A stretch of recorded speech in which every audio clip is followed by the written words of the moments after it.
Hey folks, how's everybody doing today? Happy Thursday.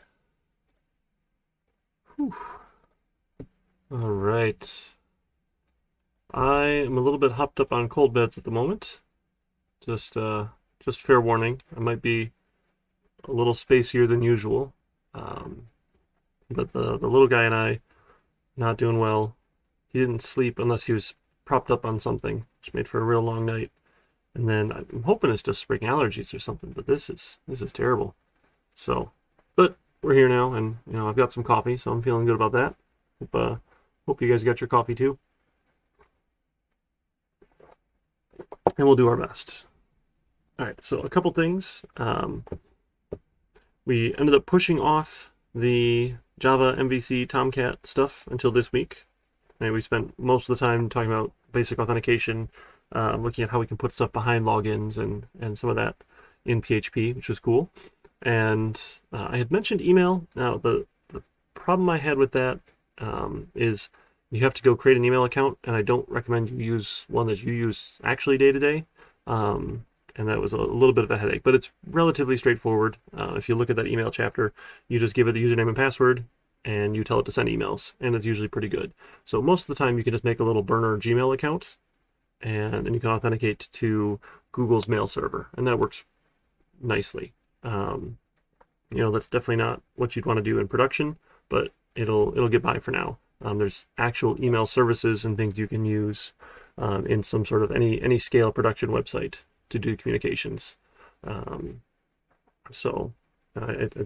Trusting you could figure out the emailing if we needed to. And then if you have to send me something, typically your password is going to be in the code for this. There's ways to store passwords that are not in code, but it's probably a little bit beyond the scope of what we're going to cover in PHP anyway. So we'd have to make some sort of environment variable. But we're going to skip the email part, know what's out there, something you can do, and we'll jump into Java, MVC, Tomcat, and servlets today. I did see, so thankfully this extra week, I think, was really good. We had lots more submissions for this project than the last one. So that's a good thing. And a couple of people asked me, I still have not got these graded, I apologize. I will get them in. I'll be working on that like forever now, but I'll be working on those to get those in for you folks. And but yeah, Project 2 did not get very many submissions, but Project 3 got a whole lot more, so that was really good. I was happy with that. Or is that only, did someone resubmit? Is that what that is? Maybe it's only 14? Oh dear. Okay. Well, I thought we were doing better. Perhaps I read that wrong. So we had Project 3. Did you want to talk about Project 3? And I can show you. I don't think we need to do all of it right now, but I could show you a little bit more if you wanted any more details. Because we had done the drop downs, right, for which one was it? Edit this, and we'll fire up Netbeans. We'll take a look.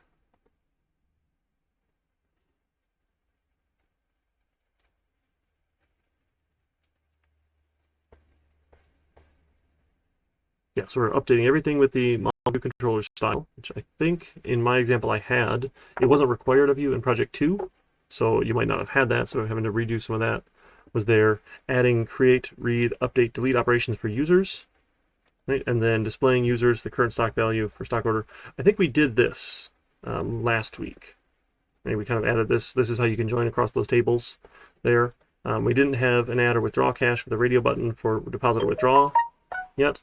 That one was up to you. And then delete a user. It's, we weren't handling that nicely as if they still had stock. We were going to have some database errors. That's okay. We could clean that up later. We just wanted to see, hey, can we add the rest of those? And then a delete stock for your stock page. Drop down fields for stock and user on the buy and sell page, so you don't have to free text type anything in there, or a lookup by user to only display stock orders for the given user. So do you want to see any of those, or should we just skip right into some of the JSP stuff? I'd be happy to go over whatever your folks are interested in.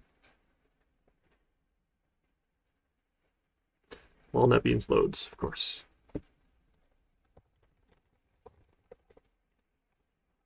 Yeah, would anything in particular, Ray, or all of it, or what do you have in mind? I'm up for whatever.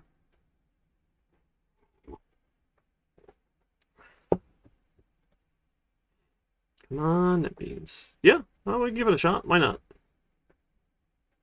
Then we'll jump into JSP after.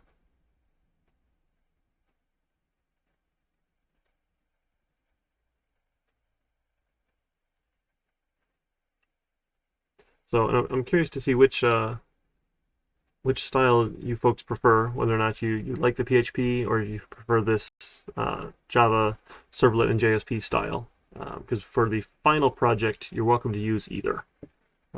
Whichever one you would prefer to use will be up for you to pick, you or your partner, right? If you guys want to partner up on this. Did I never add a rubric? I never added a rubric, folks. Oh, I'm sorry. I should have had that in there.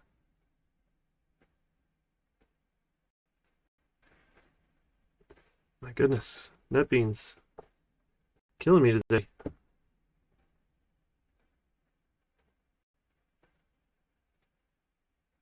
All right. Let's see. You'll find, oh, there it is. There's our database program in history.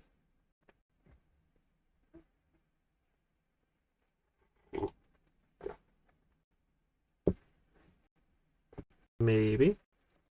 See if I can close these other ones. Yeah, it wants to load all my projects.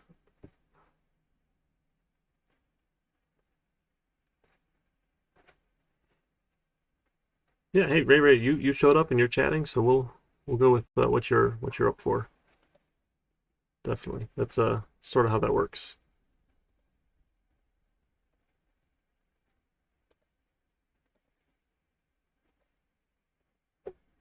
Huh. Close the projects.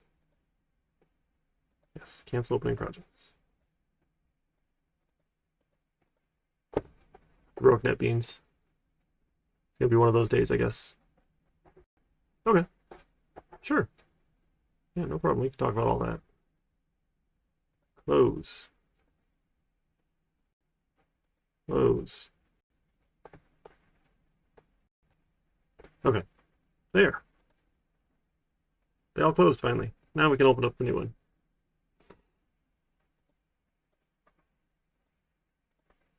Okay.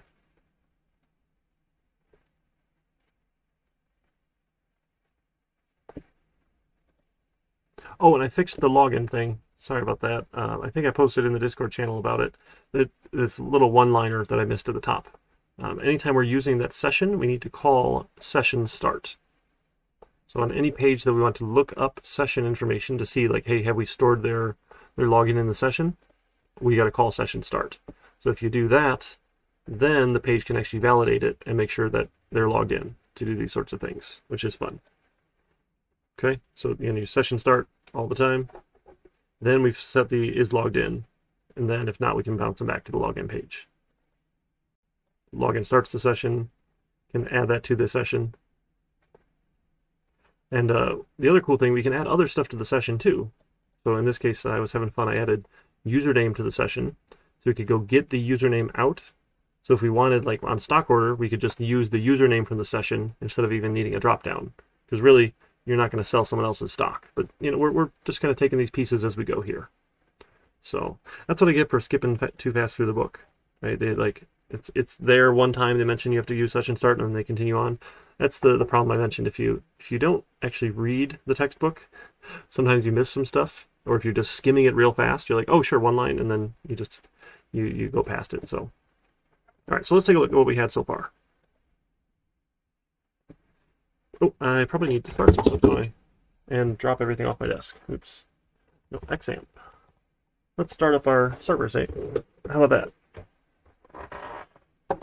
Yeah, there's no server there. Sorry, Firefox. Start Apache. Start MySQL.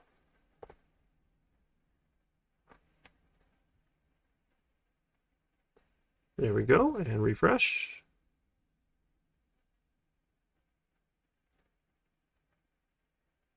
Maybe. There we go. All right, cool. So we were going to put the buy sell stock behind a login, right? So we were going to have Eric, I think test was the password. All right, there we go. So Eric is logged in. Okay, so we didn't do any of the drop downs here yet, right? So we need to get some drop downs set up. So I think we did the drop downs back in manage stocks, right? So this stock symbol is essentially we just need to copy this, right? We're going to replace the stock here with this drop down. So we can go look and see in our stock, as in our index, we didn't do that, did we? This was our list stocks here. So where do we put all those in? So if we wanted to list stocks, we need to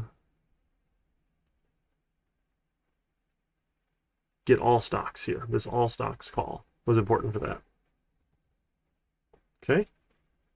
So if we're going to add stock, we still need this all stocks. Right, so we're just going to add this one in here because we need to get the list of all stocks. You know, I'm wrong. We don't need that there. So that's for if we were going to add a stock, but that's an action here in our controller. Let's see.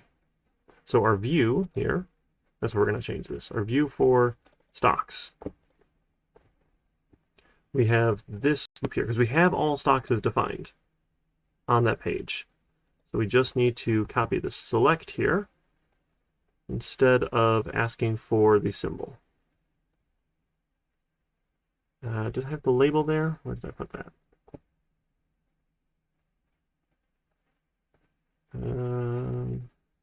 Yeah, there's the label. So stock symbol and the select.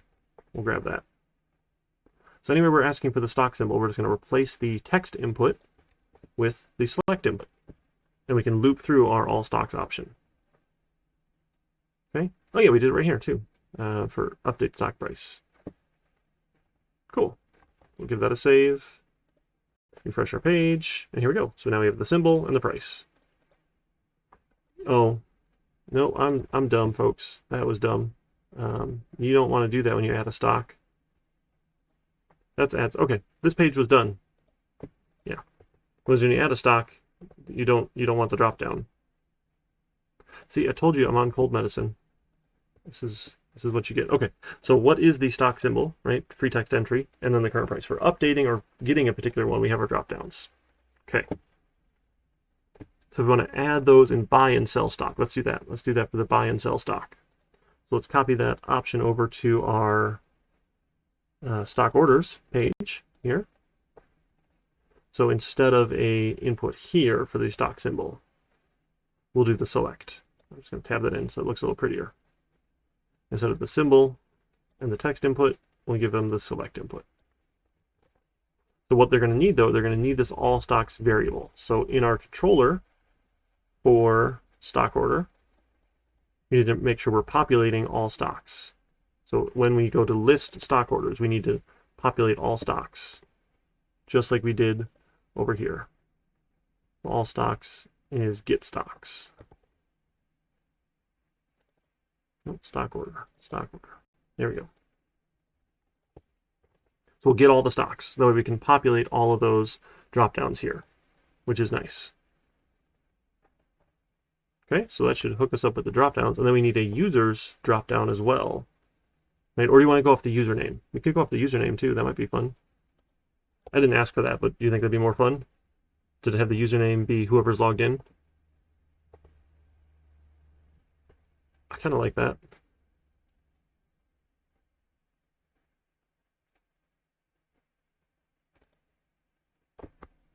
Yeah, okay, we can go off of that then. So we don't actually need then a user view. We don't need to ask for the username. So what we're going to do is we're going to put in the username, or maybe we can just populate the username for now. I don't know. We could put in, so if we need information off the session, we need to make sure we've included session. Let's see, so our stock order here. Require a valid login, and when we require the valid login, it asks for the session. So we've got the session here. We want this session value, and we want to get their username. So where do we want to put that in? So we should have all of that. We're just requiring all these pages here. Let's see if we can just throw it in here as the current value. I probably don't need all this output, do I? There, I'll make this a little bit bigger. So for the username, let's see if we can get the session username out here.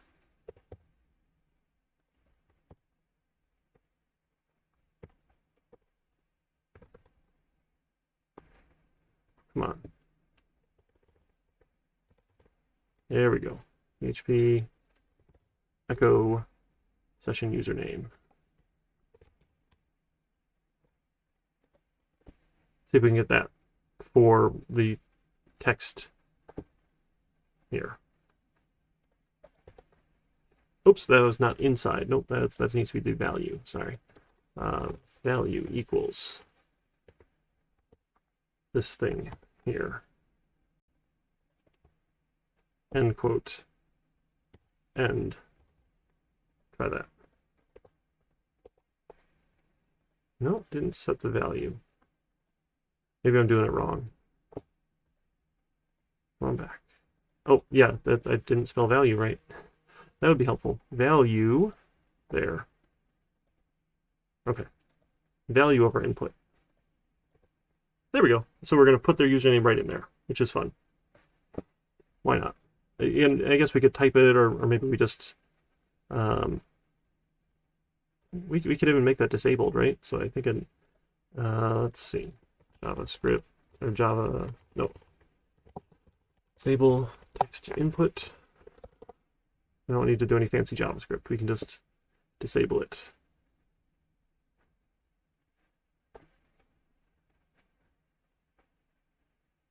Just call it disabled? Really? Really? Well, let's try it. I like that.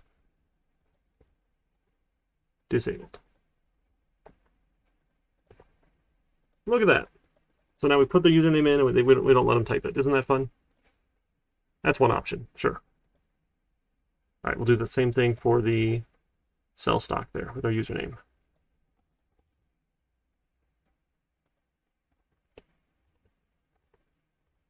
Okay. Check our page. All right, how are we doing there? We all right with that so far? And were we saying we're going to, oh, buy is a quantity, sell is all or nothing. Okay, so we're good there. All right, what else? What else did you want to look at here? Adding some operations for users. Okay, because we did the user list here with current value and profit. Oh, we should probably format that, right? And honestly, I don't remember off the top of my head, so I want a PHP number formatter, 2 decimal places. There we go. Let's see. Number format function. Where's like a good... Here we go. That ought to do it. Stack Overflow usually take you to the right place. Sometimes it's a little bit of a mess to find it, though. Okay. So let's do this. Let's do our number format.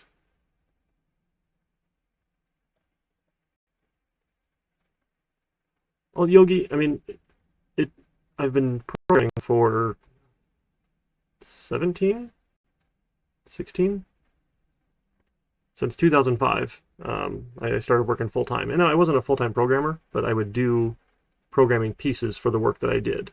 So, you know, and I got a bachelor's degree and a master's degree, and I'm working on a doctorate. So, like, please don't feel bad that I can do this stuff quickly. It's like anything else. It's going to take practice. Okay? It's going to take practice. And that's why I like giving lots of projects. Right? That's sort of the goal. Let's take a look at our users view here. There we go. So we need to number format this stuff.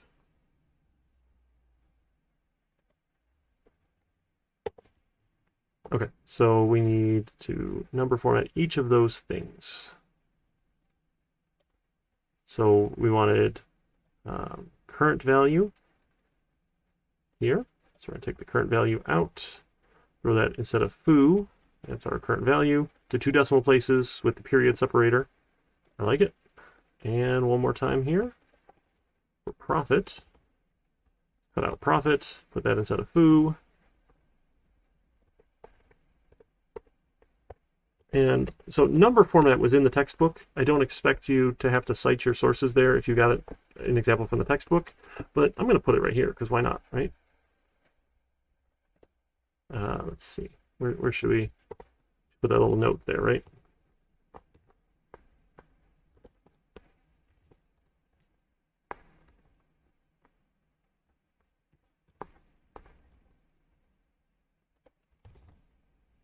Right, we can add a little comment for ourselves here. This is a good citation, right? Because I didn't remember how to do it.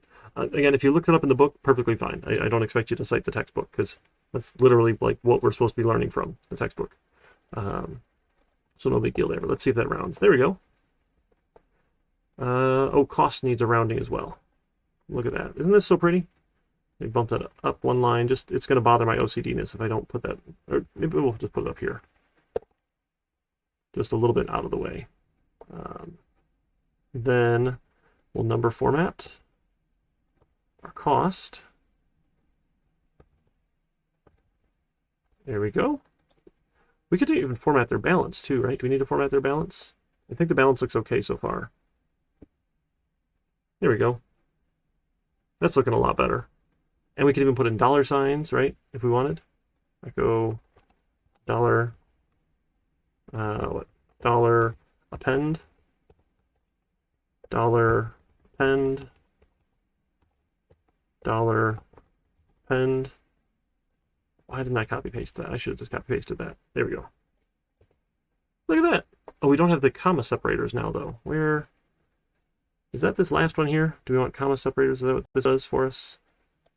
I'm guessing here because again, I didn't actually go look it up. There we go. Yep.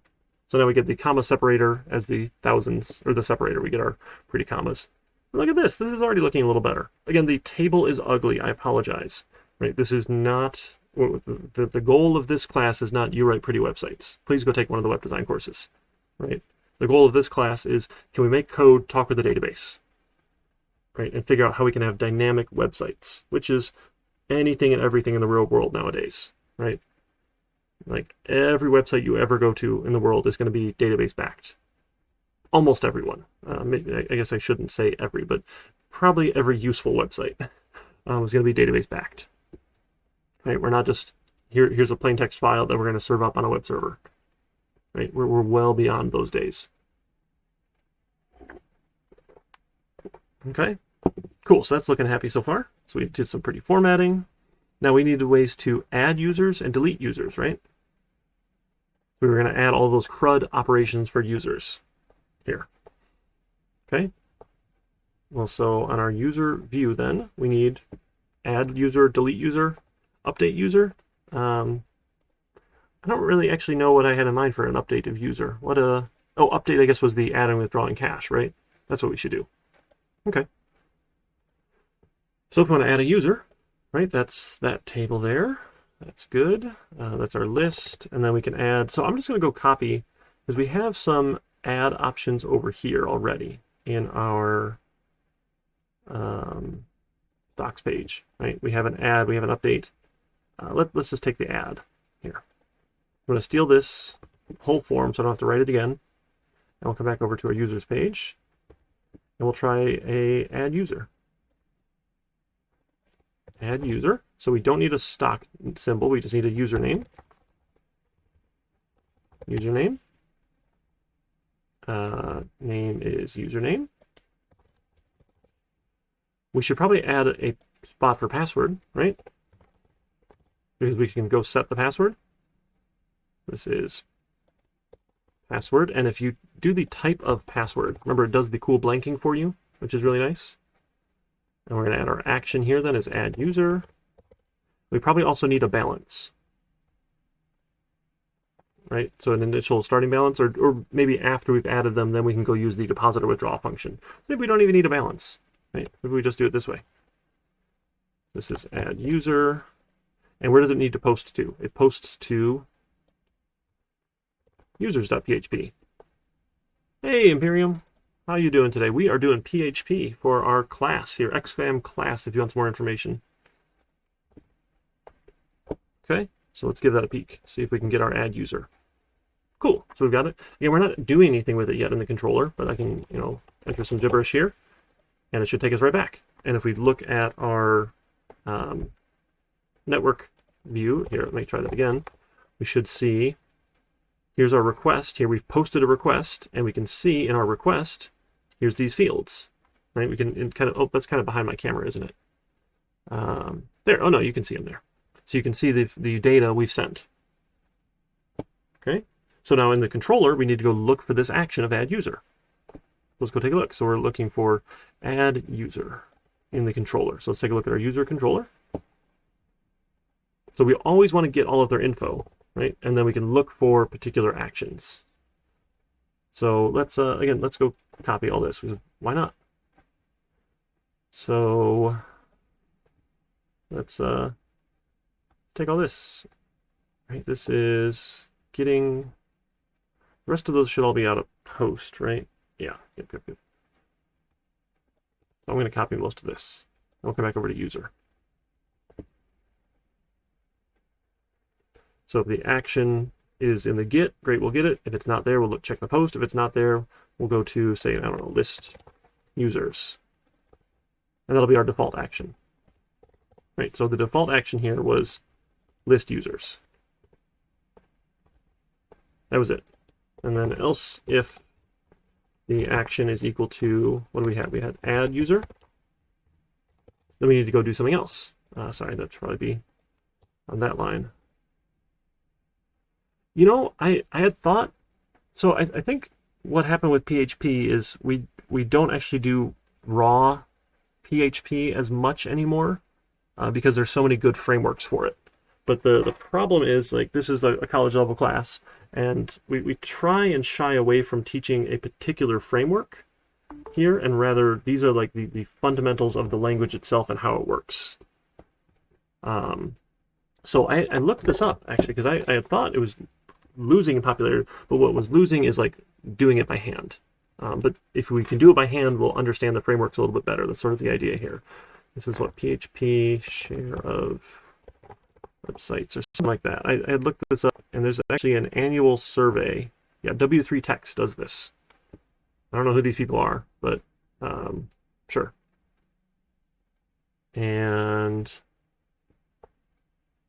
this here, 2021. This is actually pretty recent here. 18. Oh, is that today? That can't be today. Market survey shows server-side language market. Here we go. Let's try this one. So PHP is still very popular here. I thought there was like a percentage that they had here. And we're also going to look at the Java one as well. We've got our own class for ASP.NET that doesn't run very often. Yeah, Ruby, Scala. I thought they had like a graph that showed a percentage there. But now I'm not remembering. PHP market reports, is that it? Oh, they want you to like sell this sort of thing? That's obnoxious. Or buy it? No, that's okay. But still wildly popular. Used a lot of places, and because it's free, right? 80% if you believe this website here. Look at that. Why not? I mean, yeah, 80% of the websites. Oh, he even cites his source here, taking us back to W3 Techs. Aha! I missed it. It was right there. 79.1% of all websites of server-side programming language that they know. Well, you know, take it with a small grain of salt, but that's still very, very popular. Which is pretty cool. Okay? Anyway. Where were we here? We were doing something. That's right, we were doing our list here. So if we're going to list the users, great. If we're going to add a user, well, what do we need to do? Well, we need to go look. We've got our stock database model that can go and do things here. So we have a get user method. We don't have a way to add a user so far, right? I don't think we have any add user. We have add stock. Here, let's copy add stock here. And we'll move this up maybe for right here. Maybe we'll do add user. I don't know. Try and keep these in somewhat sort of in order, maybe. This is add user. We want a username, and a password. Okay, so we're going to insert into user here. We'll take a look at our localhost phpMyAdmin. Make sure we get these table names or column names correct. Oh, I'm sorry to hear that, Ziffer. Zephyr? Yeah, I mean, it's not meant to be an easy class by any stretch, but it hopefully is not hell. That's a little unfortunate if that's the case. Come on. phpMyAdmin.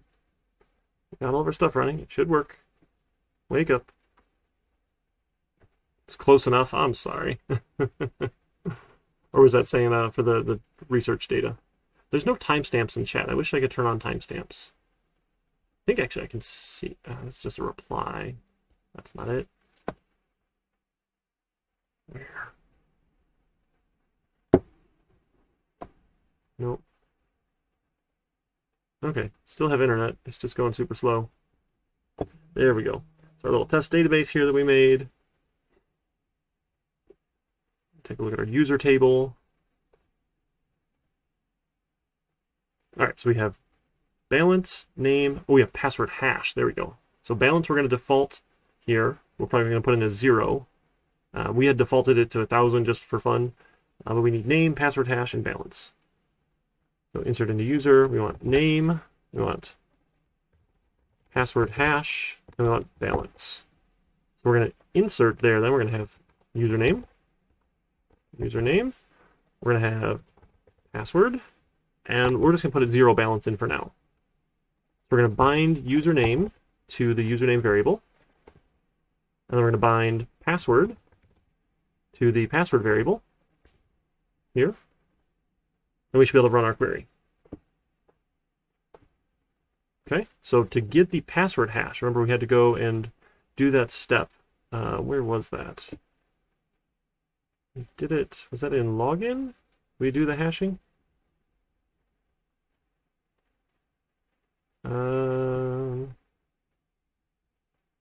No.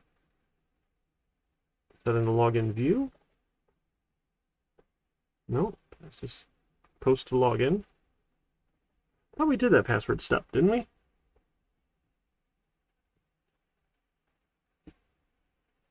Oh, it's password okay, so password verify would check against the hash, but we just need to, we're trying to generate a hash here on our side. Where is it here? Okay, so we need to get the username out of the post, right? We'll have username. Getting the data out of post was username. And then we had the raw password here. We're going to get out. And again, this is typically bad form unless we're on a secure website. You should never enter a password into a website that's not secure. We're only doing this locally, and we haven't bothered with trying to redirect everything to secure websites, which is a good practice, but you know, for now, don't worry too much about it. So then the password hash is going to be password hash, given the password. And then that algorithm option, remember we looked at, what was it, BG, I forget, password, yeah, by crypt is the default here. If we use the actual default and that ever changes in PHP, we're going to have to do some database work to go and update all those hashes. So again, you know, it's one or the other. At some point we'll have to change the code, or at some point we'll have to change the database. We got options. All right, and then we're going to call add user, given the username and the password hash. Okay, and then we want to bounce them back to this page because we're done, right? Just like we did with some of our other ones here. After we go and add something, we're going to go header them back to our location, right? So I guess we should even check here. I like that. Yeah, that's cool. That's a good practice there. So before we do any of that, then we'll say if username is null or password is null, missing username or password, and send them to the error view. If not, then we can go and add the user and header them back to, this is /users.php, right? And then send them back. So we'll do the controller action and then we'll bounce them back. Okay, so let's see if that works. So we'll give that a save. Go back to our awesome stock app. Go back to users here.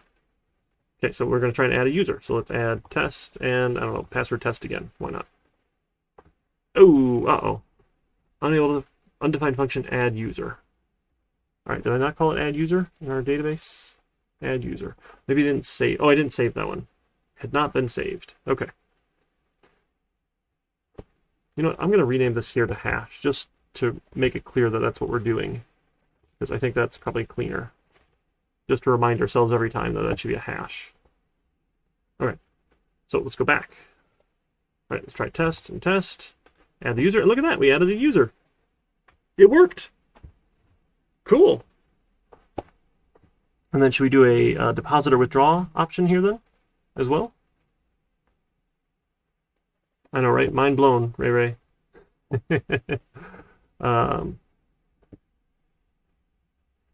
Okay, so we need a way then to add that here. So we need to add another form here. So we don't want to add a user, but that's okay. So we'll say this is what? Deposit withdraw. Okay, we're going to post to users here. Now, the username, we probably want to either make the dropdown or the logged in user. You guys want to do the logged in user or dropdown with username?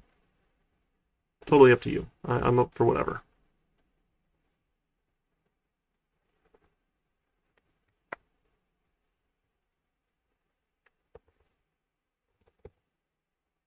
A dropdown. Okay, let's do a dropdown. So to do that, we need a list of usernames, which, okay, we have, right? We have a list of users here.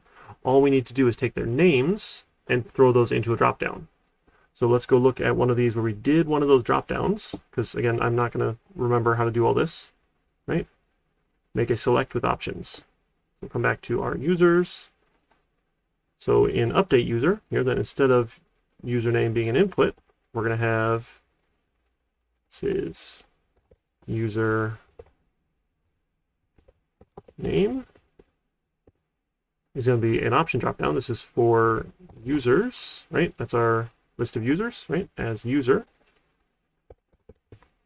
we want to take the user here and we want to get their, is it just name right here? Their name back out. And we got to do that in both places, right? It's the value and also what's shown there inside the option. We do that 3 times? Holy cow.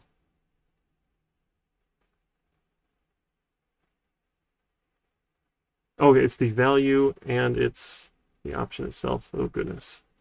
Okay, we don't need a password, right? We need, from here then, we need to have the little select input. Okay, let's do, this is amount. Okay, this will be type of text, and it's just, we'll call this the amount. And then we also need this is a update user, a field for, we want, I guess, a radio button. Do you want to deposit or do you want to withdraw? Well, let's just see if we get this one first here. Okay, deposit or withdraw. Here's our user dropdown. Look at that. We can enter an amount, call update. Again, it shouldn't do anything right now, right? Because we're not doing anything with that. Oh, we did have a valid action. Okay, interesting. That's all right. That's all right. Our controller here just says if it's not list users and it's not add user, don't do anything. Maybe that's not the best default, but that's okay. So we need another controller. Another check for action here. So then if our action is update user, right, we need to get the username. We don't need a password. We need an amount here called amount. And that one is going to be a float value, right? So input validate. Oh my goodness. Filter.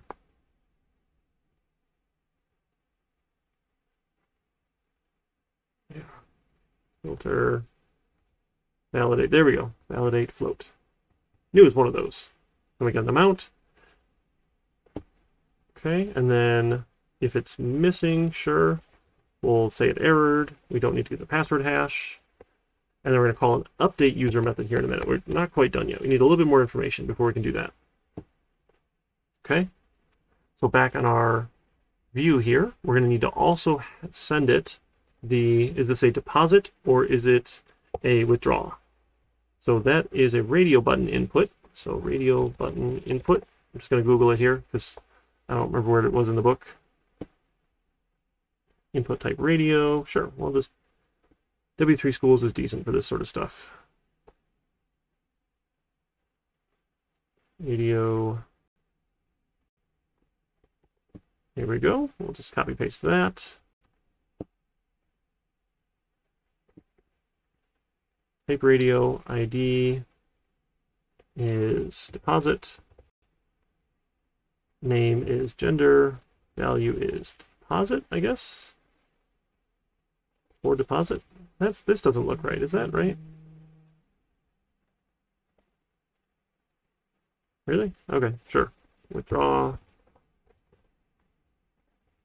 Withdraw. Name is, I don't know what, type, maybe? We'll call it a type. Withdraw. Or withdraw. Deposit. Deposit. Can't spell. Deposit. Okay, let's see if we get some radio buttons here. Go back. So deposit or withdraw. Deposit or withdraw. Okay, and let's check our form data here. Let's see what we get when we send this out. We'll go update our user. Uh-oh. Missing username or password. Oh, the update here. The action needs to go to... Oh, let's update user. We have username there. We have an amount. Oh, my amount here was probably bad. So let's see. What was our... Invalid, missing username or amount. There we go. So probably because my amount was not a numeric value. Right? It wasn't validating. Okay. All right, we got closer. Oh, why are we password hashing? Did I forget to take that out? Yep, I forgot to take that out. That doesn't go anywhere. All right. So let's just make sure we got our values back out here then. We'll update. We posted with our request of type withdraw, username, amount, action. Look at that. So it's looking good so far. So our type was withdraw there. Let's try a deposit type. So we get that back out. Here. So we're going to look at the post request again. Our request here, type was deposit. Okay, so we can check for type then. Okay, and then a type was equal to filter input given type. Okay. Looking good so far. And we also want to look for a type then, or type equals null. Or type. I mean, they're never going to see the type, but that's okay. That's not a big deal for us. Bing. Oh, Bing is awesome. They give me free coffee. And they spy on me just as much as Google does, but I get paid for it at least in coffee, which, you know, is cash in your pocket. All right. So then we need a way to update our user. So we're going to go to our model here then, our stock database model, and we need an update user here. We're going to have an update user. Update user needs a username and an amount. Okay, so we're going to update user, and we're going to set balance equal to balance plus the amount. Where the username, what was it, just username? I forget now, shoot. Where is it? Before I deleted everything. Name, okay, where name equals the username.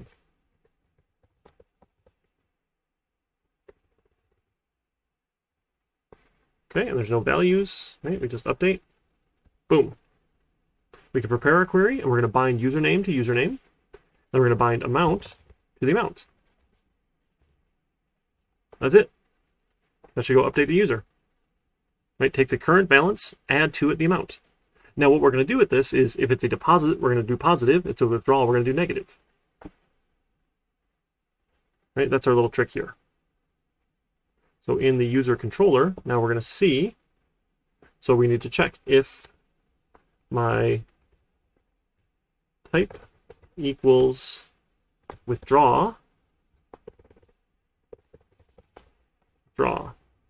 then what I'm going to do is I'm going to take amount times equals -1. Then I'm going to call update user. The user given the username and the amount. And we'll send it back. Okay. We could also real quick check to make sure here, so we can, as a quick little sanity check.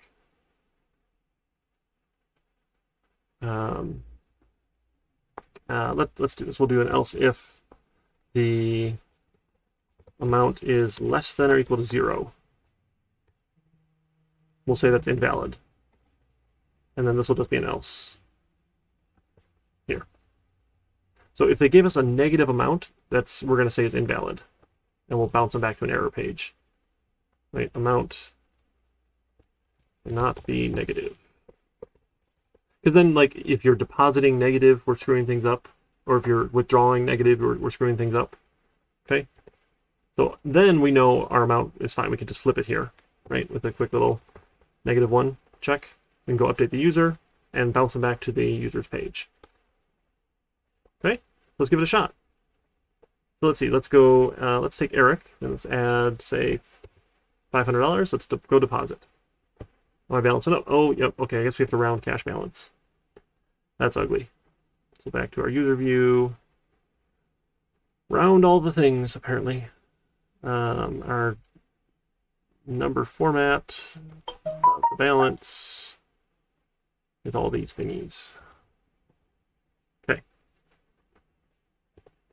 Give the page a save. There we go. Now it rounded nicely. Okay. So let's try and withdraw 1,000. Okay, look at that. Took 1,000 off. Looking good so far. How do you folks feel about this? So we've got create, we've got update, we don't have delete yet. So we can have a delete user here in a second if we want. We'll go add a delete user. Now, we want the same users list here for who we need to delete. Right? So we need the same form here. So, okay.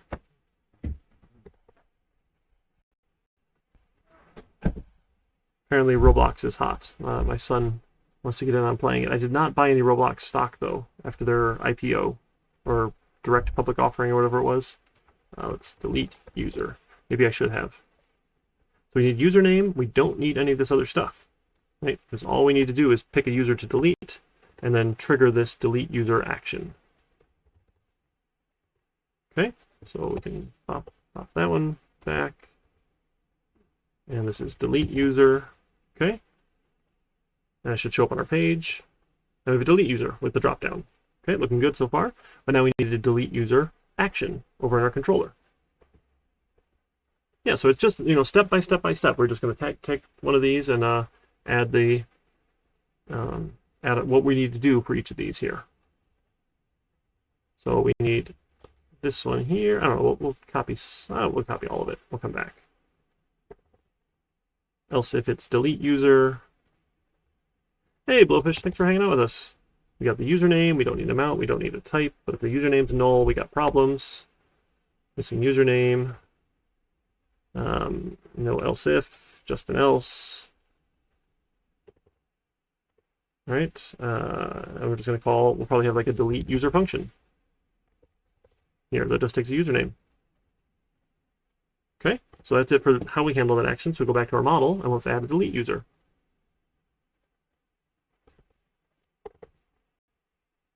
This is delete user. We'll get rid of that amount here. If you give me a username, we can delete from user where name equals name. And bind the name here. And this is the delete query. If you weren't familiar with the query syntax, hopefully you asked me. I did get a couple questions on how do we write these queries. It's not the database class, but I don't know. I had feelings at one point that I should try and get this course updated to require databases as a prereq. And then Dr. Ball, who's really smart, is like, well, maybe, but I don't know. If you think this has been completely awful because you didn't understand anything about databases, please let me know. Because it is changeable to add a prereq to it, but we try and not add prereqs if we can help it. And again, I'm here to help with these queries. Right? The goal wasn't you figure out all the SQL stuff yourself. The goal was we figure out how to plug that in here and make this stuff work. Okay, we'll save our model, refresh our page. Let's go delete our test user here then, right? Look at that, and they're gone. And delete another user. Boom, they're gone. Look at that. Test 2, test password, and we got test 2. Right, we can put users back in. I think it would help. Definitely would help. But do you think it's necessary? I think that's the cutoff point we need to look at.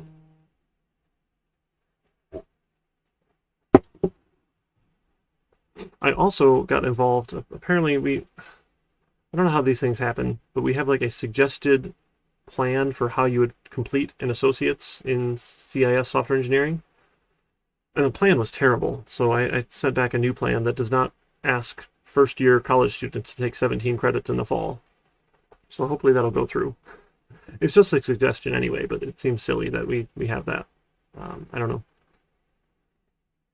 Plans are hard anyway because everybody starts at different times, and we don't usually get like a fall starting cohort. It's common to get a bunch of fall starts, as high school students, but it doesn't happen all the time, or other people change majors or whatnot there.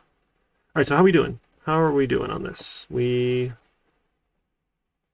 have added our CRUD operations for users. We added this in here. We can deposit, withdraw. Let's delete the user. Oh, let's see if it crashes, right? So if I go delete a user who owns stock, right? This is what I said, it's okay if it crashes. So if we do smart person and we delete, integrity constraint violation, cannot delete user or update parent row, foreign key fails. Yeah. So this foreign key stuff, remember, says, hey, I reference a row in another table, and it just prevents deletes, which is the right thing to do there. We don't want deletes to happen.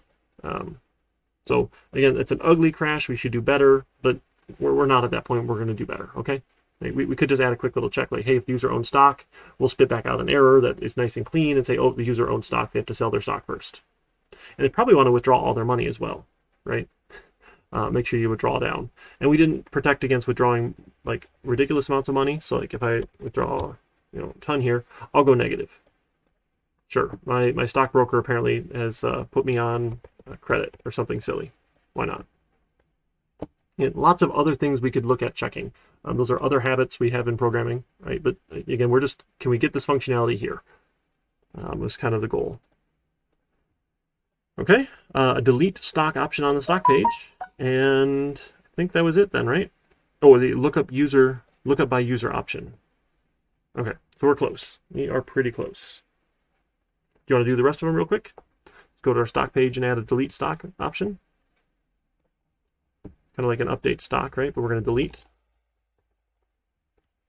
Call this delete stock. Delete stock. Posting with a stock symbol drop down. We don't need any other inputs there, except for our action is going to be delete stock. So it's delete.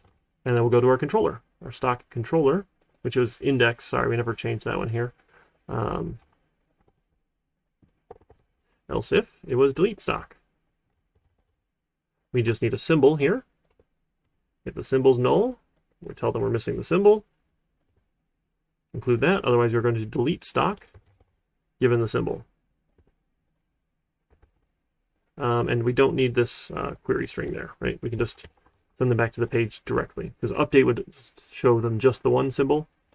So then we need a delete stock method in our database. So we had a delete user. Let's copy this, and we'll do delete stock. So delete from stock, where symbol equals the symbol. And you give me a symbol. We're going to bind symbol to symbol, dollar symbol. All right, that should be it. Let's take a look. Go back to manage stocks. Let's delete one that no one owns here. MRO. I don't know what MRO is. Let's delete that one. And it's gone. Right, if we try and delete a stock that someone owns, we're going to get that hard crash again. Don't worry about it. Right, because someone owns that stock. That sort of thing. Okay.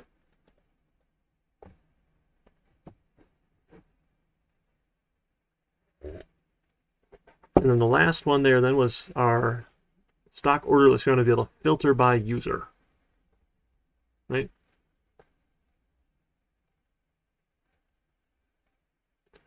Yeah, so I don't like to have people buy books if they don't need to buy them. I know books are already expensive. A book on SQL definitely would be helpful. Muroc has some real basic examples, and trying to get beyond basic is a little bit trickier. Yeah, I think I'm definitely on the fence. I know prereqs would help if you've done the database class before, but I was hoping that if you get stuck on something, I could just help you through it, and then you don't have to necessarily take that class first. Just a thought there. All right, so if we want to be able to filter on particular users here, then let's go add that. That was the last option here. So on our stock order page, we need a user dropdown. Right. Let's see. So we have users already from our stock order list, right?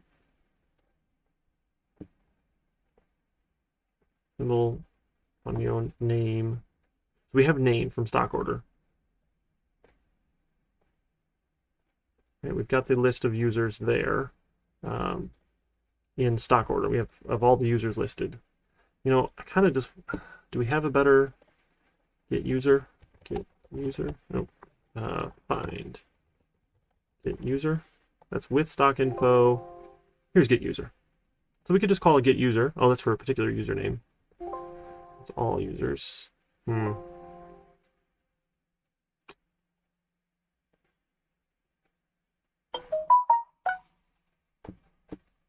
could probably get it out. So the problem is it's not going to be unique right now. So if we go back to our stock order view, oh, let's go one of these. We need one of these options here. As a select for username. There we go. So we'll go to our stock orders. So we want to, I don't know, what do we want to call it? Like filter users or something? Filter by user. And then we'll have a form, an action, sending it to stock order PHP. And this one's probably just a get, right? Because we're not changing any data. So typically what gets are fine for just reading particular data. We'll have the username, and then we'll have a hidden, and then another button here, right? There we go.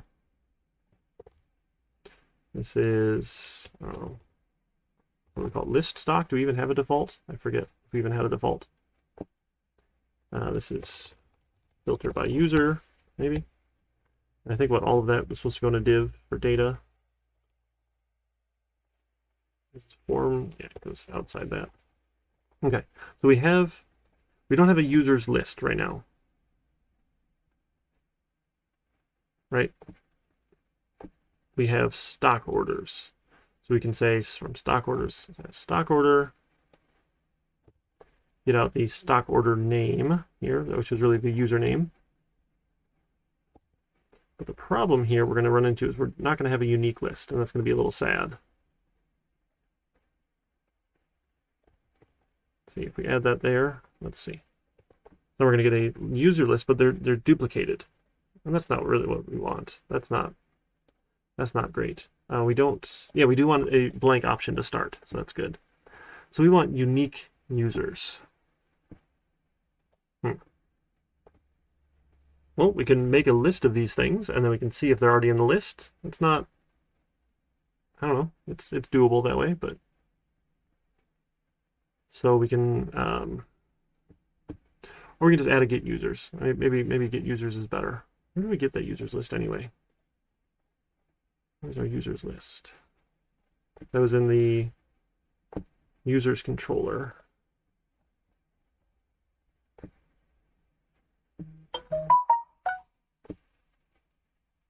Actions list users.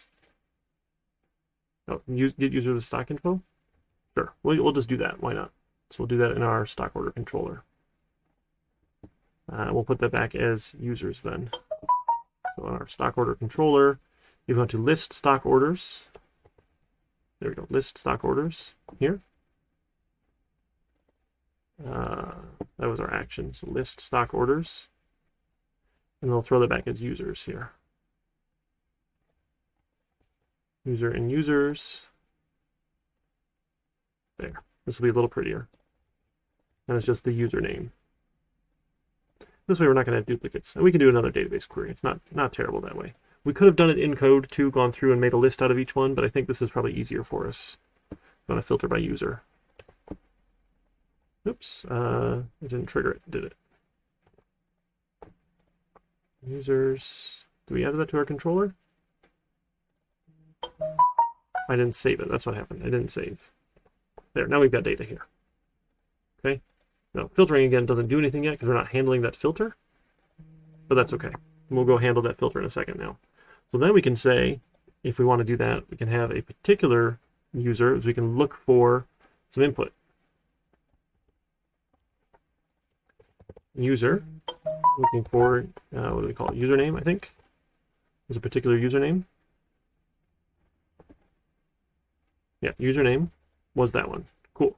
So we can post to that if we want. Filter by user. Okay, so we'll grab that username and then we'll go to our stock order view. Now here we can see if we only wanted the particular user then, right, we can filter our list here for just where the username matches if we wanted to. So we can say PHP if stock order name is equal to user, or actually, okay, so we want if user equals null or the name matches. Right? If they give me a null or if they give me this one here, right, then we want to do this thing. If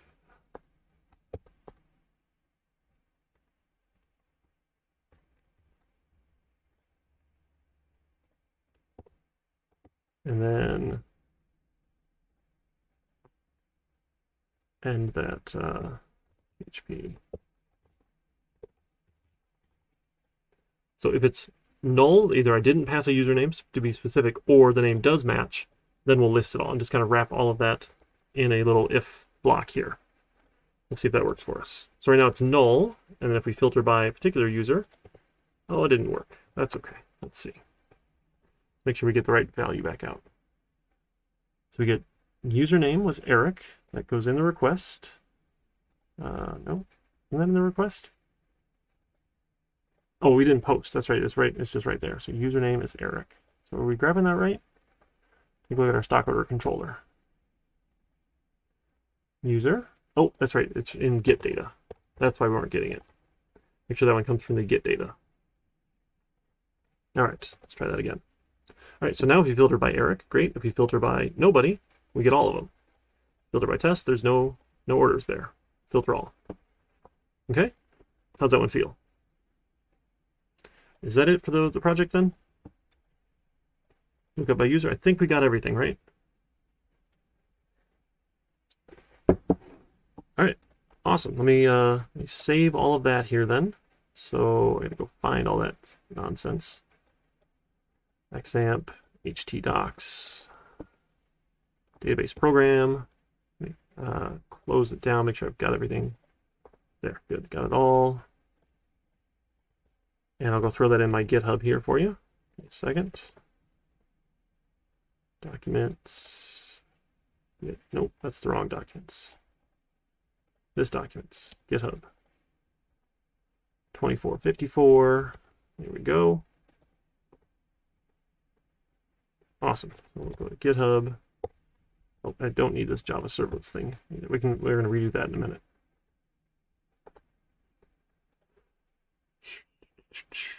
So 2454, there we go.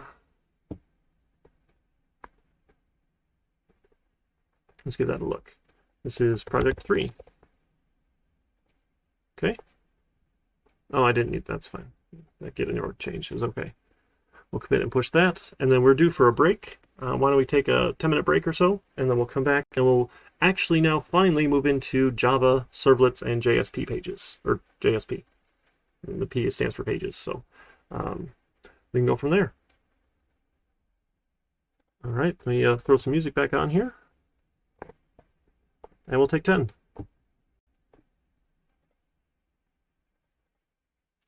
On our break time,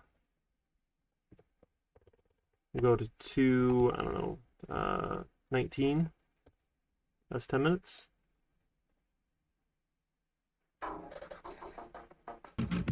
All right, folks, see you in a minute.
Alrighty, folks. I've got 2:19 on my clock.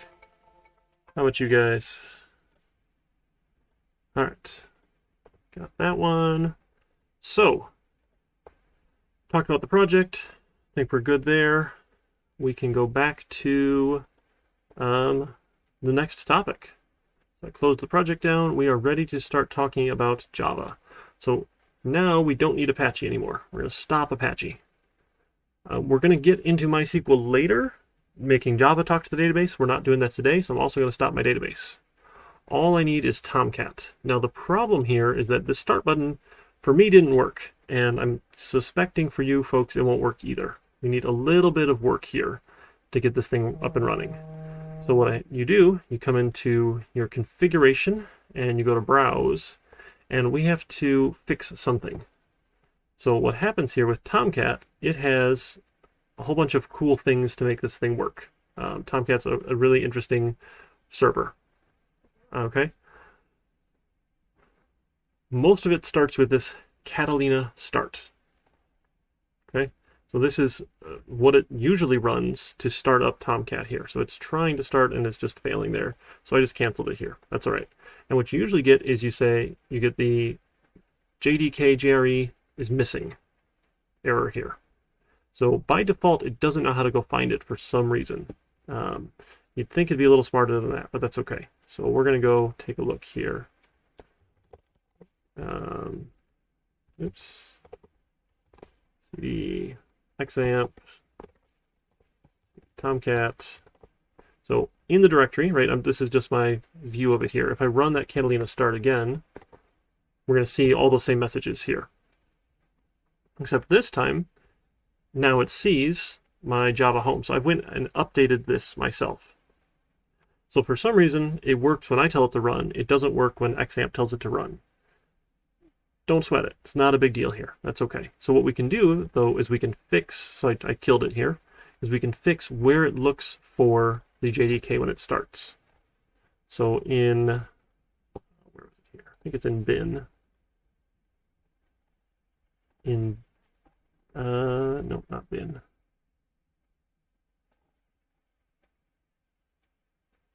So we need to add that environment. Where did it go? In config. It's one place we go and add it here. Bin? No? None of those places. Okay, that's fine. So what I did in mine, I took this Catalina start and I edited the Catalina start. The first thing it tries to do is to figure out where Java home is, to figure it out. So for me, I just told it, hey, here's my Java home. No, if it starts for you, great. If it's able to find it, perfect. If we only install the OpenJDK version, it's usually harder to find. So if you've installed Java, like the official Java 1.8 from Oracle, it'll run no problem. Okay, it's only if you're using the open version here that you have to go tell it where to go find it. So I gave it this line. I'll go put that in our Discord here. That's the Catalina start one here. Let's see. So if you're having trouble with getting Tomcat started, let me know. So getting Tomcat to start. Edit the Catalina start.bat file. Add .java home to auto find it. Okay, so it tries to automatically find it. It looks for a couple things, so I was able to edit that out, and that seemed to work a lot better for me. And then I was able to get it to start. But I don't know. I'm not really sure. So all that really does then is go in here to bin and goes to catalina.bat here and runs this one, which is the next batch file. And this one does all of its setting stuff up here. So it also looks for a Java home as well, which gets confusing. There's the Java home. Java home. Let's see. Java. It's this is kind of a bit of a mess, but that's okay.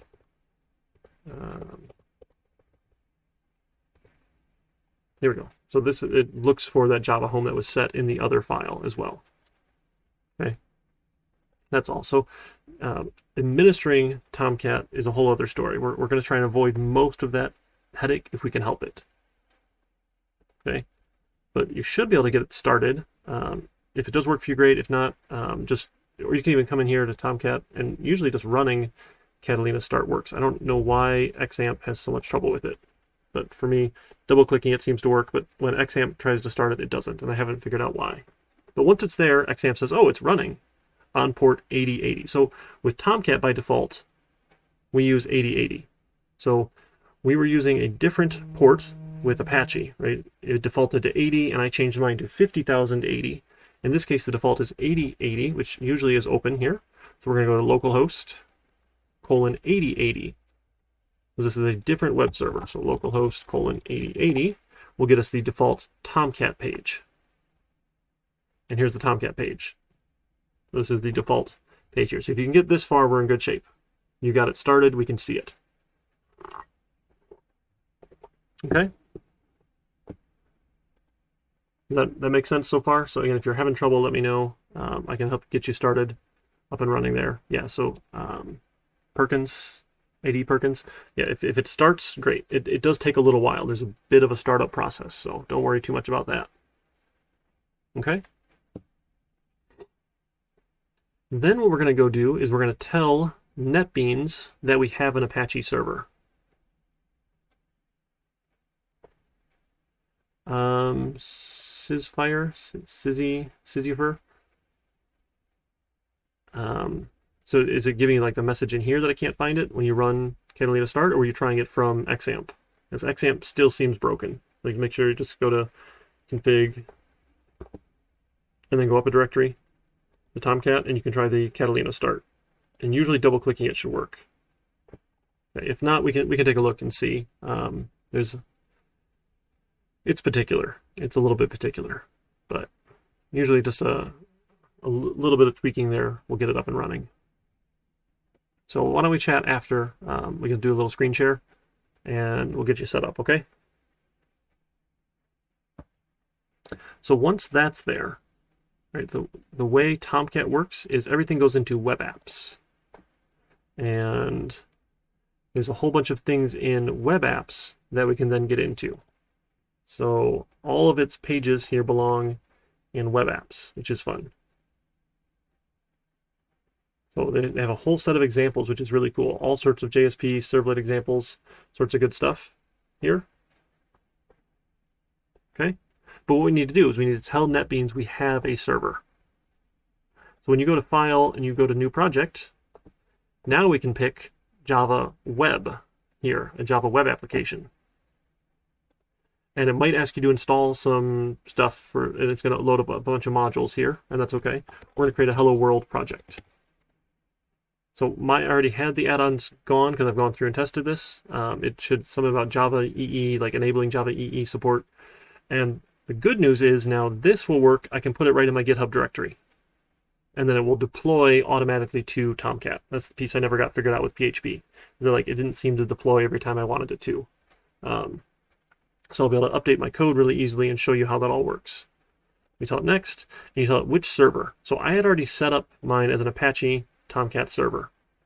So if you hadn't done that yet, you go to next, or you can add a server, and you pick your Apache Tomcat server. And it says, well, where is it? So where is the server location? So we go browse, and we're going to go find that Xampp directory. C Xampp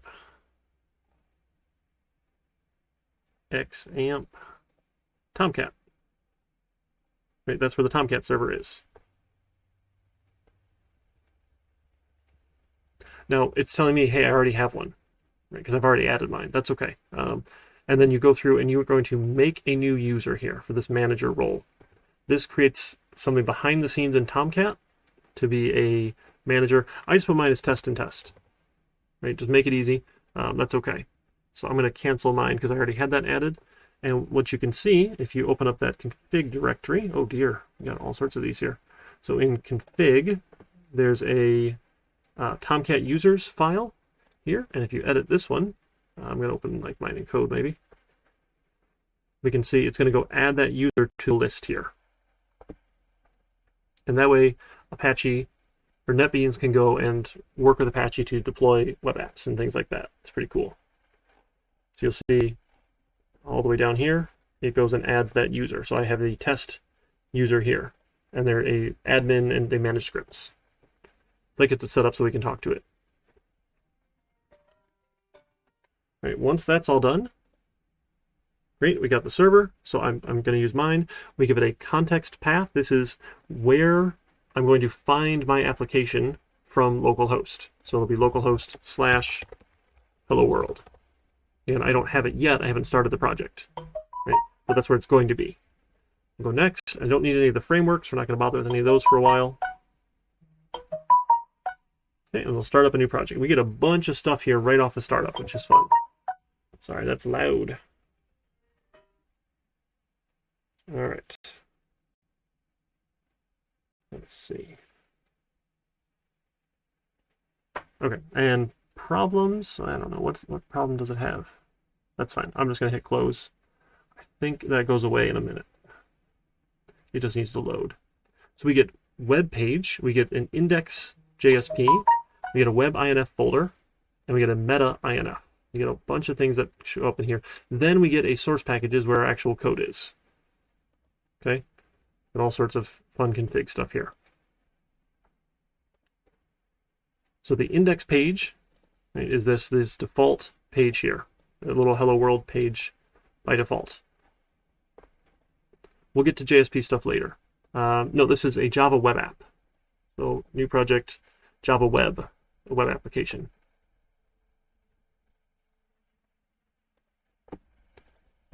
Then what we're going to do is we're going to go into our source packages and we want to add a new servlet. So our base stuff here in Java is going to be servlets. So I'm going to call mine hello world, and we want to add it to a package. We don't like default packages, so this will be hello world package, hello world class. So this is a servlet. Then we want to add all of this information to the deployment descriptor. It's going to add all of this to the web XML. We want all that. So we're going to say, okay, I have a servlet named hello world. I'm going to find it at /hello world.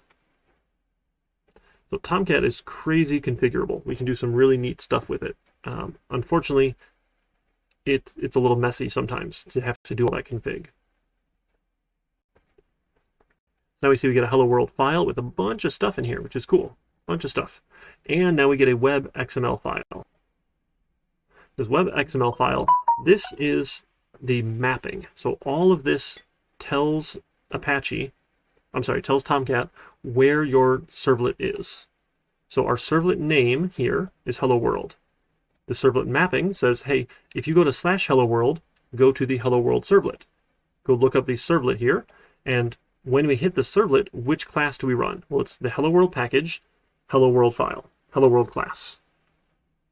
Okay, and some other cool session stuff. I'm going to change my browser over to Firefox. And then when I hit run, so what's cool, right now my server's started. I'm actually going to stop it.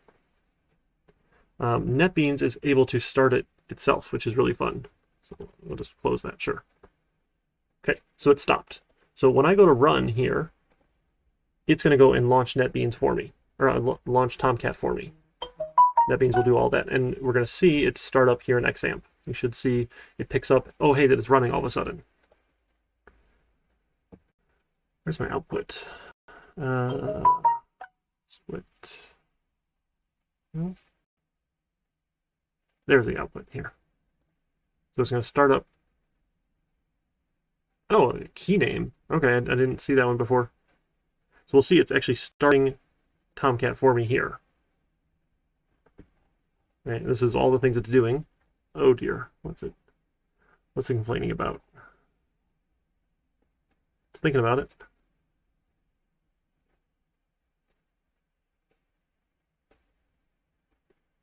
There we go. It's thinking. I think I just needed to try again here. And we get hello world. Wow. All of that to get our little hello world. So if we actually look at the hello world servlet, this is where all the magic happens. Servlets are kind of fun. So we do all this servlet stuff with HTTP requests and responses. We extend the HTTP servlet class. What that lets us do, right, is when we get a HTTP request in, we will go send a response back out. So what we do is we use a print writer that is the response get writer. And what we're doing is we are literally printing HTML line by line by line, raw HTML code to this print writer that sends it to the HTTP response.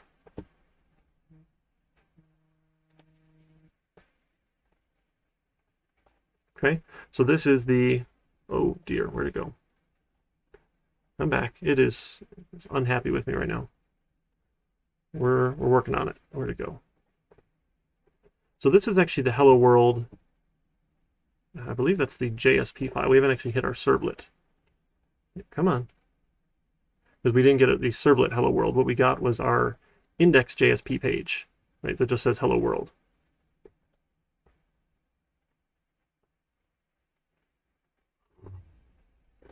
So the JSP pages are Java servlet pages. The idea with the Java servlet page is it's very similar to what we were doing in PHP, where it's mostly HTML, and then we can embed Java code inside of it. A servlet is all Java code that manually spits out our HTML code. So this one is process request. The idea here is that we're going to call this whether or not we are getting or posting. So if you post, we'll do the process request.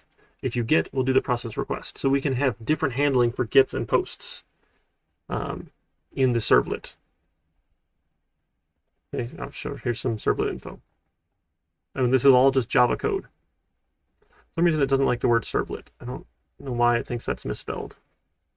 Let's add that to the dictionary. There we go. Now hopefully it stops complaining about that.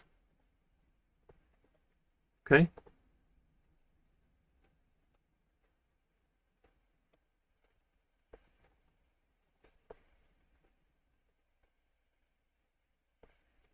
So hello world, let's see, can we get it at hello world? There we go. So the hello world itself hits the index, right? So our index JSP page is the root. If you want a particular servlet, remember we have this mapping in here, we say, hey, if you go to /hello world, we're going to load that hello world servlet. So we can mix and match, and we're going to do this sort of model view controller style as well. What we get then is we're going to have controllers that are Java servlets. So all of our Java code will go into these servlets and they'll act as our controllers. The views will all be our Java server pages. JSP, Java server pages.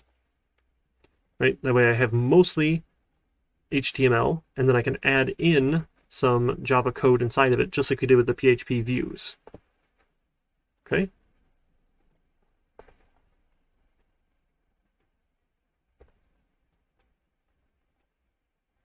So we're still similar idea, but now we're going to have full-on Java code here in the servlets to be our controllers, and the mixed HTML with Java code inside the servlet, the Java server pages.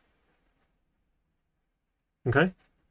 And that's how we're gonna do the mixing and matching here with JSP. And all of that runs through Apache. I'm sorry, Tomcat. Got too many names for these things. Tomcat. I picked up a bunch of port numbers, which is neat, but that's okay. So it's able to run all of those. So let's see. It did deploy, right? Deploying hello world. So it went and put all of these files out here. So if we go and look, let's see, I think they should all be out there. Let's take a look at our Tomcat, our configuration directory. Inside of that, there's a Catalina file. Inside of that is localhost. And now we see hello world XML. And if we open this one up here, let's take a look at the contents.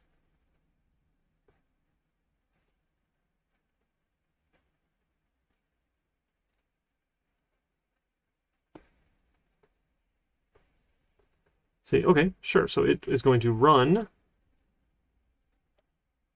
what we've built in our directory here @/hello world. It's going to run everything inside of here. So inside the directory where our project is, let's go back to our, oh no, right there, I had it. Our hello world JSP page. We have this build directory, and we have web.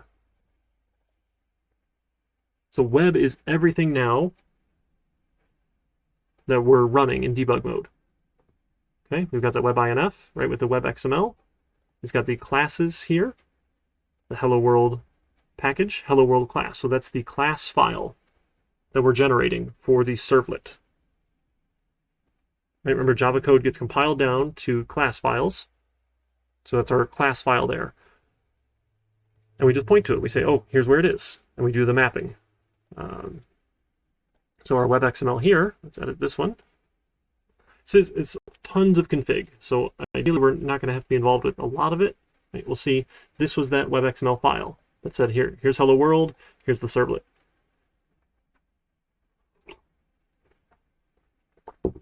Okay.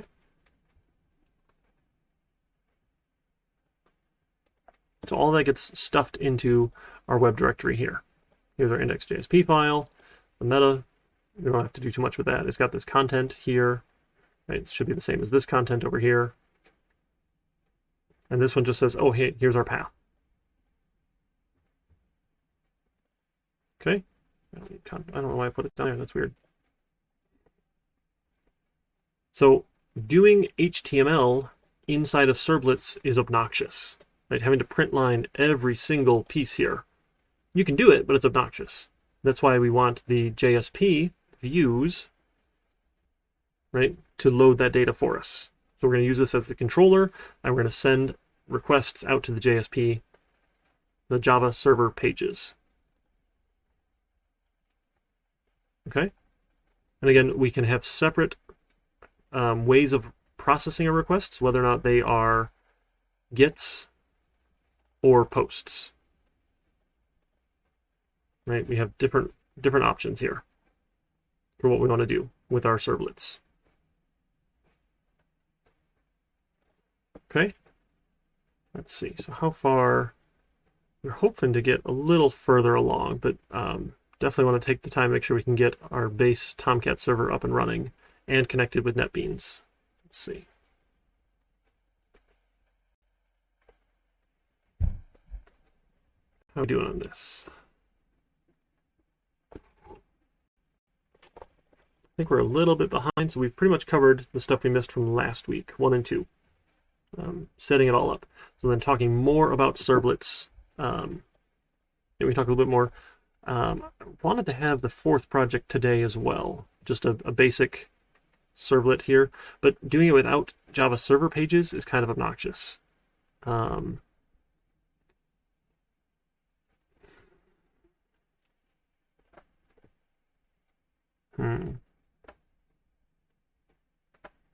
And then we're already running up into the final project. We need to do a Java project, but I don't think we're going to have enough this week. So I think we might push out project 4 till next week, and we'll just make it a little bit smaller, so you can do it in 1 week. Let's do that. So this week, make sure you can get your Tomcat set, the INF directories. So like if I wanted to browse to them, you're saying? No, not that one. I have too many windows open now, sorry. This one here. Web, like the web INF. WebX, yeah, I'm pretty sure you can't get to that. Tomcat blocks those.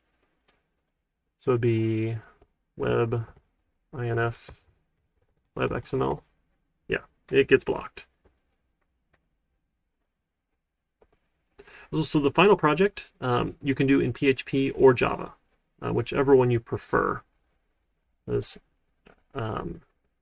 still sort of working through Java as we go, so I didn't want to require you to use the stuff we're still kind of learning. Like, we don't get to talk about databases for another 2 weeks. Yeah, yep, so we're going to be hooking all this up to databases in the Java style instead of the PHP style, and look at some of that stuff. Yep.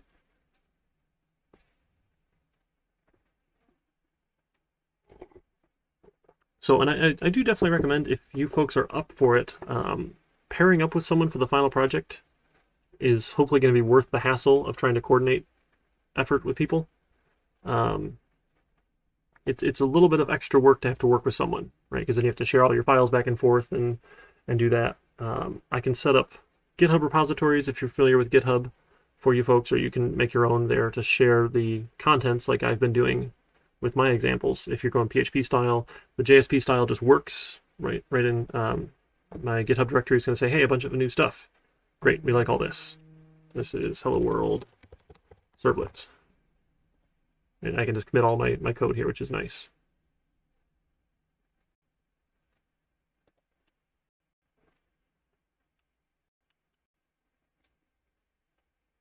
So it's supposed to work the same way with PHP, but I couldn't get the deploy to work. Like every time I saved a file, it wasn't copying back over to the htdocs folder for some reason. And I was sad about that. So we just developed right in htdocs, which is not ideal, but it worked okay. Yeah, so let's take this week then. Final project is team 1. I don't know what that means. Yeah, if you want to work in pairs for the final project, you can. Perkins. ID Perkins. That's fine. If you don't want to work in pairs, that's okay. You're welcome to do it individually. Usually I require these final projects to be done in pairs just because it's good experience to work with someone else, and then usually you get a better product out of it too. But also we would be like in class sitting next to each other, and we could use the computers in front of us to work together, that sort of thing. But we're not in person, so that doesn't really work. Find somebody on Discord, ask around. I think is probably the best bet there. Or you can send messages in D2L. I think you guys all have access to the class list. You can chat there.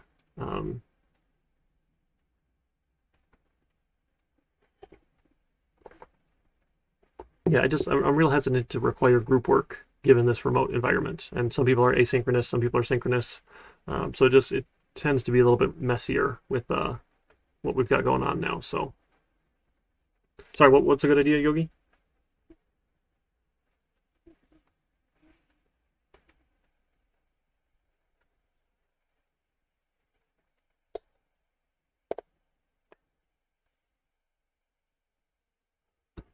Excuse me.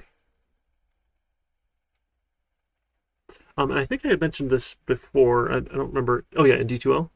Yeah, you can definitely post in there. I think, do I need to set up like a discussion forum or something silly like that? I think I have to add a discussion. I can add that. Let me try this here. New forum.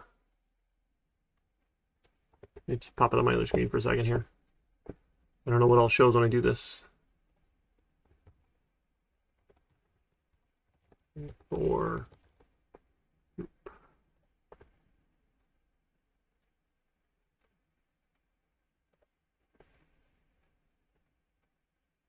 Okay, I think that just worked. Let's see. Yeah.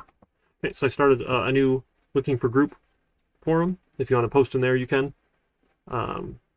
And take a look for that for your fellow classmates if you're interested in pairing up. So we'll talk more about the final project. Yeah, let's plan. Just make sure your Tomcat server is up and running this week, and then next week we'll talk about just a small project to do over 1 week to make sure you get that up and running. Do something for me with servlets and Java server pages, because having to do all that with a servlet without the JSP is obnoxious. And if you're going to use JSP, you only have a week to do it anyway, unless you want to read ahead. And I think that doesn't work out well. So we'll just push that one back a week. We'll make it a little smaller, so it's a little more manageable to do in 1 week. And then someone had asked, because all these projects, right, I've gone over the solutions, I can't take them late. And if you missed one, or if you didn't do as well as one as you were hoping, what I will do for you folks is whatever score you get on the final project, I can use that score to replace the worst individual project that you had. So if you get 100% on the final project, which is the goal, because we have 4 weeks to do it here, start early, right? Definitely start early, so you can get it all done. It's 25% of your grade just for that final project there. But if you can get 100% on it, which is the goal, I'll replace whatever your worst project score is with that 100%. So, you know, everyone has a bad week or two or whatever happens here. So, and if you can do well in the final project, I'm fine replacing a bad individual project with that. Okay? So don't sweat that too much, as long as you've been keeping up.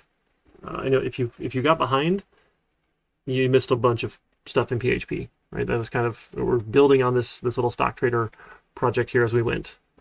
So it's a little bit rough if you got behind because we needed all the previous stuff to do the next stuff. But I mean, it's the same with any programming, right? You don't get to forget the things that we've done before. Okay? So yeah, we'll move project 4 to next week. We'll just have 1 week on that or so. It won't be too big. Just working with Java servlets and JSP. And then we'll start the final project come April, and those will be due the 29th. The final I should not be a big hassle for you folks. You know, I think I'm behind on posting quizzes, actually. I haven't posted a quiz in a while, have I?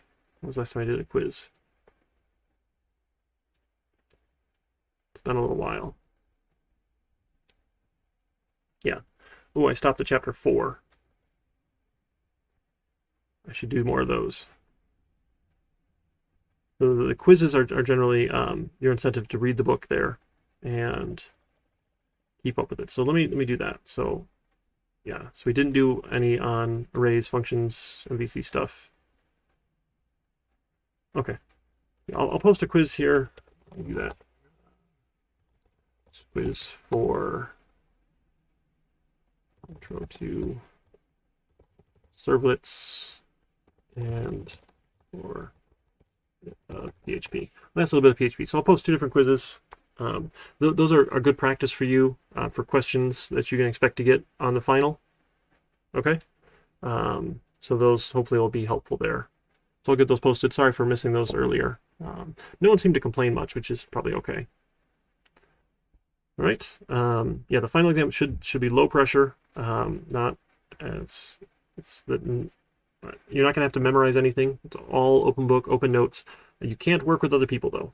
It's an individual effort, but don't memorize anything, right? Just know where to go look up the information in your text if you need it, or even online. Google's your friend sometimes, and we can go from there. Okay, so if you're having trouble getting Tomcat started, let me know. I can meet with you folks during regular office hours or off hours if you need to schedule something. Just shoot me a message. Let me know how I can help get that up and running. Most of the time it's just telling it where the JDK is. And that's a quick little edit there in your Catalina startup file. All right, yeah, sounds great, Yogi. Yeah, so anyone else looking to pair up on that final project? Again, it's the little bit of effort that it takes to coordinate making changes is definitely worth it. It's a lot nicer to work with somebody on projects if you have the chance. So yeah, we can go from there. Okay, why don't we call that a day then? We'll come back next week and we'll pick up servlets, Java server pages. I don't think that'll be too bad to pick up next week. And then we'll look at the small project 4, doing your Java servlets JSP project. And then we'll move into some more advanced Java stuff and start talking about the final project the week after that. Because we are nearly done, folks. This is week 10 here out of our 16 because we had the winter break week. So we're just cruising along. Apologies for not getting stuff graded for you. Life is rough, so thanks for your patience there. And I'll be working on getting those in for you best I can. Right, do you have any other thoughts, questions, concerns? Please read the book. Definitely, that's our main resource here for this stuff. So I know Murrock doesn't have like necessarily every single example ever, so it's not necessarily a reference style textbook like you might be used to, but it's more of a walkthrough. Like here's the steps, let's do these things. Here's the steps, let's do these things, like you saw for the PHP chapters. So I went through our example, our stock trader project, to give examples. He went through their guitar store examples with Murrock. So we'll get a similar thing with the JSP book. Okay? All right, if we don't have any other questions, thoughts, concerns, then we can call it a day. Please go work on getting Tomcat up and running. Make sure you can hit that base page, get a Hello World servlet up and running here, and let's see if we can go bother someone else here on Twitch. I don't know if we can or not here. Nope, he's blocked. Let's see. Who else is around?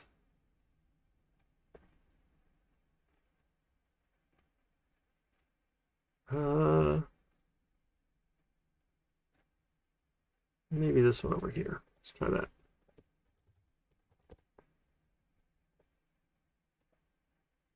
Yeah, we can head over here to our friend Prof Gamer Anthro. She teaches some cool classes. We can go say hi, and we'll go from there.